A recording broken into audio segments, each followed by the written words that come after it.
இந்த மாதம் சில நாட்களுக்கு முன்னாடி இருந்தே கன்னட சினிமா சம்பந்தப்பட்ட ஆட்களுக்கு இடையிலையும் சரி, கன்னட மக்கள் மத்தியிலையும் சரி, ரொம்பவே பேசப்படுற ஒரு கிரைம் நியூஸாக மாறி இருக்கு கன்னட நடிகர் தர்ஷன் பண்ணினதா சொல்லப்படும் ஒரு கொலை சம்பவம். இவ்வளவு புகழ் பணம் இருக்கிற ஒருத்தர் ஏன் கொலை பண்ணணும், அதை மறைக்கிறதுக்காக ஏன் இவ்வளவு கஷ்டப்படணும், அப்படி இருந்தும் இந்த கொலை சம்பவம் எப்படி வெளியே வந்தது, தர்ஷன் மற்றும் இந்த கொலையில சம்பந்தப்பட்டவங்க இப்படி கைது செய்யப்பட்டாங்க, அது பற்றி விளக்கமா இந்த காணொளியில பார்க்கலாம்.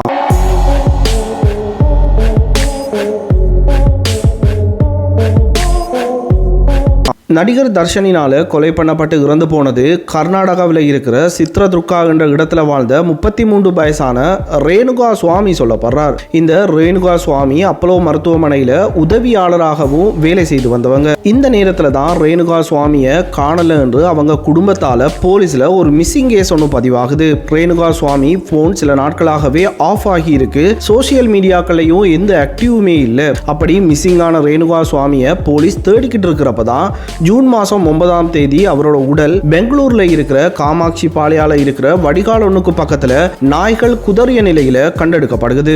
சோ ஆரம்பத்துல ரேணுகா சுவாமி தற்கொலை பண்ணி இறந்திருக்கலாம் என்று நம்பப்பட்டு வந்த நிலையில ரேணுகா சுவாமியோட உடல் கூற்று ஆய்வு பரிசோதனைக்காக அனுப்பப்பட்ட பிறகுதான் இது தற்கொலை இல்ல கொலை என்பதும், ரேணுகா சுவாமி எப்படி கொல்லப்பட்டார் என்று ரொம்பவே ஷாக்கிங்கான ஒரு தகவலும் தெரிய வருகிறது. ரேணுகா சுவாமி காணாமல் போனப்போ அவரோட மனைவி கர்ப்பமா இருந்திருக்காங்க. காலையில வேலைக்கு போறது, அதை விட்டா வீட்டுக்கு குடும்பத்தோட வந்து நேரத்தை செலவு பண்ண விரும்புற ஒரு நபர் ரேணுகா சுவாமி. அவங்க குடும்பத்தோட ஸ்டேட்மெண்ட் படியும் ரேணுகா சுவாமிக்கும் அவங்க குடும்பத்துக்கும் எந்த எதிரிகளும் இருந்திருக்கல. சோ இந்த கொலையை யார் பண்ணிருப்பாங்க என்று சந்தேகிக்கிறதும் அவங்க குடும்பத்துக்கும் ரொம்பவே கஷ்டமா இருந்திருக்கு. இந்த கொலை வழக்கு இவ்வளவு மீடியாக்களோட கவனத்தை ஈர்த்ததுக்கும் ஒவ்வொரு நாளும் இந்த கொலை பற்றி புது தகவல்களை மக்கள் பேசுறதுக்கும் ஒரு காரணம் ரேணுகா சுவாமி இறந்து போனதுக்கும் பிரபல நடிகர் கன்னட நடிகர் தர்ஷனுக்கும் தொடர்பு இருப்பதாக எப்ப தெரிய வந்ததோ அப்ப இருந்துதான் இந்த கேஸ் அடுத்த லெவலுக்கு கொண்டு போகப்படுகிறது.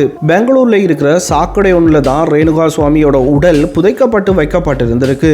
இறந்த உடலோட துர்நாற்றம் சாக்கடை நாற்றத்தோட வெளியே வரக்கூடாது என்று நினைச்சு தான் கொலையாளிகள் இந்த மாதிரி சாக்கடையில கொண்டு உடலை புதைச்சு வச்சிருக்கணும். ஆனா அந்த ஏரியா தெருநாய்க்கள் புதைக்கப்பட்ட அந்த உடலை இழுத்து வந்து தெருவோரத்துல போட்டிருக்கு. அப்போ அந்த வழியால வந்த ஒரு டெலிவரி பாய் மூலமாகத்தான் இதை முதல்ல பார்த்து போலீஸுக்கு இன்ஃபார்ம் பண்ணப்பட்டிருக்கு.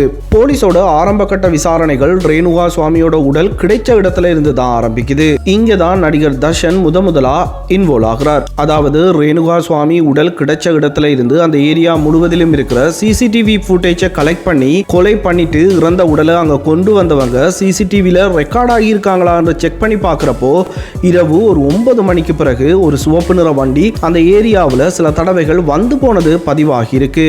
இதை வச்சு அந்த கார் யாரோடது என்பதை போலீஸ் விசாரிக்க ஆரம்பிக்கிறாங்க. அன்னைக்கு சாயந்தரம் 7 மணி இருக்கும். ராகவேந்திரா, கார்த்திக், கேசவா என்ற 3 நபர்கள் தாங்க தான் ரேணுகா சுவாமியை கொலை பண்ணினதா போலீஸ்ல சரண்டர் ஆகியிருக்காங்க. இவங்க கிட்ட போலீஸ் தனித்தனியா விசாரணை பண்ணி பார்க்கிறப்ப தான் கொலை பற்றிய உண்மை சம்பவம் வெளியே வந்திருக்கு. அவங்க சொன்னது என்னன்னா, கன்னட நடிகர் தர்ஷன் 3 பேருக்கும் 30 லட்சம் பணம் தருவதாக சொன்னதாகவும், முன்பணமா ஒவ்வொருத்தருக்கும் 5 லட்சம் பணம் கொடுத்து ரேணுகா சுவாமியோட கொலைக்கு சரண்டராக சொன்னதாகவும் சொல்லி இருக்காங்க. ஜெயிலுக்கு போன பின்னாடி மீதி பணம் அவங்க குடும்பத்திடம் கொடுக்கப்படும் என்பதுதான் சரண்டர் ஆனவங்களுக்கும் தர்ஷனுக்குமான டீலா இருந்திருக்கு. எந்த காரணத்துக்காகவும் தர்ஷன் பேரையோ சரி, பவித்ரா கவுடாவோட பேரையோ சரி போலீஸ் விசாரணைகள்ல சொல்லக்கூடாது என்பதை அவங்களுக்கு கட்டாயப்படுத்தி சொல்லப்பட்டிருக்கு. யார் இந்த பவித்ரா கவுடான்னு பார்த்தோம்னா, இவங்களும் கன்னட சினிமாவில் பிரபலமான நடிகை என்று இல்லாட்டியும் ஒரு சில படங்கள் பண்ணினதோட சின்னத்திரையிலையும் நடிச்சிட்டு வந்திருக்காங்க. தர்ஷனுக்கும் இவங்களுக்கும் 2015 பழக்கம் ஏற்பட்டிருக்கு. 2000 தான் தர்ஷனுக்கும் விஜயலட்சுமி என்ற ஒரு பெண்ணுக்கும் திருமணமாகி இருக்கு. அதன் பிறகு இவங்க பிரிஞ்சு வாழ்ந்து வந்திருக்காங்க. இதுக்கு பின்னாடி தான் பவித்ரா கவுடாவுக்கும் தர்ஷனுக்கும் இருந்த உறவு வெளியில தெரிய வருகிறது. இவங்க நெருங்கிய நண்பர்கள் என்று சொல்லி வந்தாலும் தர்ஷனும் பவித்ராவும் லிவிங் டுகெதர் ரிலேஷன்ஷிப்ல இருந்து வந்ததா தான் போலீஸ் விசாரணையில தெரிய வருகிறது. இந்த கேஸ்ல போலியா சரண்டர் ஆகி இருந்த அந்த 3 பேரும் போலீஸுக்கு கொடுத்த தகவல்ல ரேணுகா சுவாமி பவித்ராவுக்கு தர்ஷனுக்கு ஆபாச மெசேஜ்களையும் ஆபாச புகைப்படங்களையும் சோசியல் மீடியாக்களை ஷேர் பண்ணினதாகவும் அது தர்ஷனுக்கு தெரிய வர தர்ஷன் அவரோட பண்ணை வீட்டுக்கு ரேணுகா சுவாமியை அழைச்சி வந்து கொலை பண்ணினதாகவும் சொல்லியிருக்காங்க. இந்த வாக்குமூலங்களை அடிப்படையாக வச்சு தர்ஷன் மற்றும் அவரோட காதலியான பபித்ரா கவுடாவை இந்த மாசம் 11ஆம் தேதி போலீஸ் கைது பண்றாங்க. இதுல முதல் குற்றவாளியா பபித்ரா கவுடாவும் இரண்டாம் குற்றவாளியாக தர்ஷன் மற்றும் இந்த கொலைக்கு உடந்தையாக இருந்தவங்க என்று சொல்லி மொத்தமா 12 பேரை போலீஸ் இப்ப வரைக்குமே கைது பண்ணியிருக்காங்க. இதுல கைதான பல குற்றவாளிகள் அவங்களோட குற்றத்தை ஒப்புக்கொண்ட நிலையில தர்ஷன் மற்றும் பவித்ரா கிட்ட மேலதிக விசாரணை போயிட்டு இருக்கு. ரேணுகா சுவாமியை இவங்க ஏன் கொன்னாங்கன்ற காரணத்தை போலீஸ் கிட்டத்தட்ட கன்ஃபார்ம் பண்ணிட்டாங்க. தர்ஷனுக்கும் பவித்ரா கவுடாவுக்கும் ரசிகரா இருந்தவர் தான் இந்த ரேணுகா சுவாமி. அப்போ சோசியல் மீடியாவில் பவித்ரா கவுடாவை ரேணுகா சுவாமி ஃபாலோ பண்ணி வந்த நிலையில அவங்களுக்கு ஆபாச போட்டோக்களையும் ஆபாச மெசேஜ்களையும் ரேணுகா சுவாமி அனுப்பி வந்ததாக சொல்லப்படுகிறது. இது தர்ஷனுக்கு தெரிய வந்தப்பதான் ரேணுகா சுவாமியை ஆட்களை வச்சு கடத்தி பண்ணை வீட்டுக்கு கொண்டு வர திட்டம் போட்டிருக்காங்க. இதனால ஆட்களை வச்சு கர்நாடகாவில் இருக்கிற சித்ரதுர்கா என்ற இடத்துல இருந்து பெங்களூர்ல இருக்கிற தர்ஷனோட பண்ணை வீட்டுக்கு ரேணுகா சுவாமியை கடத்தி கொண்டு வந்திருக்காங்க. அங்க அவரை கட்டி வச்சு பல மணி நேரம் இரும்பு கம்பி மரப்பலகை போன்றவற்றால ரேணுகா சுவாமியை அடிச்சதா சொல்லப்படுகிறது. இது ரேணுகா சுவாமியோட உடலை மருத்துவ பரிசோதனை பண்ணினப்போ உறுதிப்படுத்தப்பட்டிருக்கு. இவங்க பல மணி நேரம் இந்த மாதிரி ரேணுகா சுவாமியை தாக்கினதால தான் அவரோட உடல் பிரிஞ்சிருக்கென்றும் உறுதிப்படுத்தப்படுகிறது. ஒரு ஆபாச குறுஞ்செய்தி அனுப்பினதுக்காக ஒரு ரசிகரையே ஒரு நடிகர் கொடூரமாக கொலை செய்த சம்பவம் இந்தியா முழுவதிலும் பரபரப்பை ஏற்படுத்தி இருக்கு. இப்போ நான் சொல்ற எல்லா ஆதாரங்களையும் போலீஸ் அந்த கொலை நடந்த இடத்துல இருந்து கண்டுபிடிச்சிருக்காங்க.